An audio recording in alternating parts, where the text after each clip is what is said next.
Printing a sheet model. There's a few different ways you can load up the printing routine to print out a sheet model.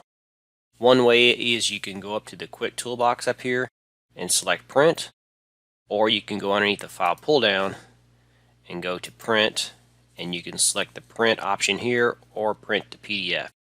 Either one of those will bring up the same printing routine.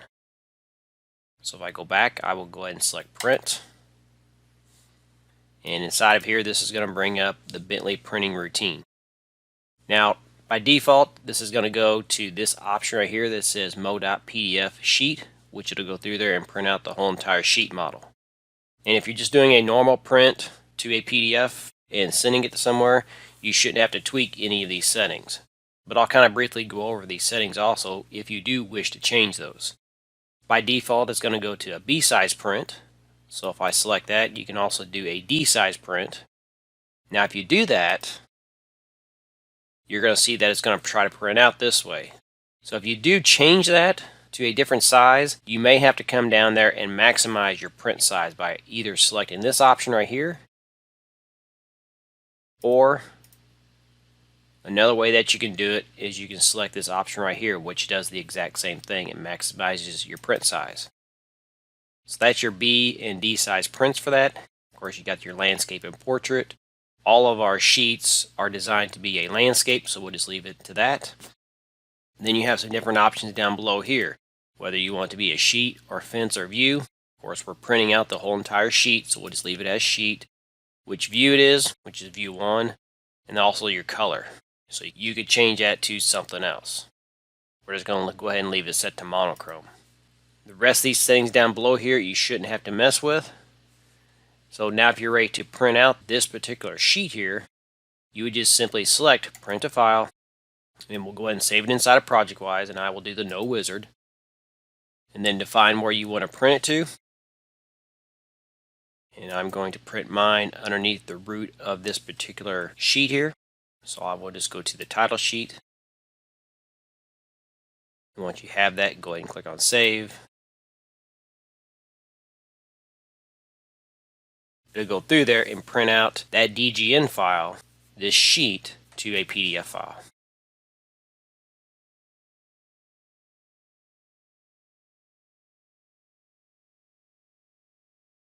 And now that it's finished, if I go back into ProjectWise, you'll see inside of here we have that PDF file created. So if I go ahead and double left click on it to open it up, you'll see that sheet file is now to a B-size print. So that's how you would take a sheet model and print it to a PDF file. And then you would take, of course, this PDF file and send it to whichever printer you wish to print it to. I will close that down, and then I will go ahead and check it in.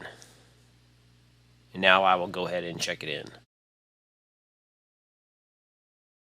Now if I was to change some of these other attributes here, let's say I want to change this to, maybe instead of being monochrome, I want to change this to be true color.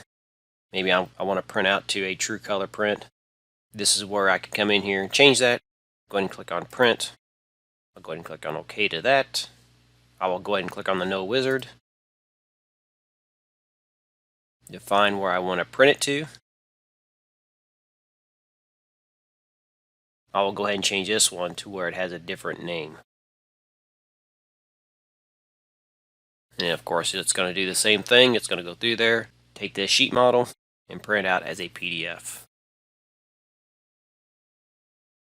And then once it's finished, I should be able to go back into ProjectWise, and you'll see that new PDF is created. And if I open it up, of course it's going to be in color. Close that down, and then I will go ahead and check this one back in.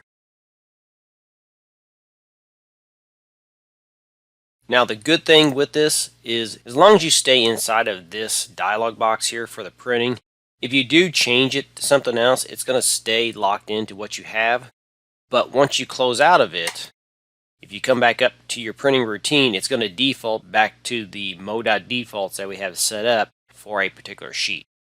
So if I do that, you'll see that it's going to go ahead and reset it back to our mo.defaults. So just kind of keep that in mind whenever you're printing out a sheet model.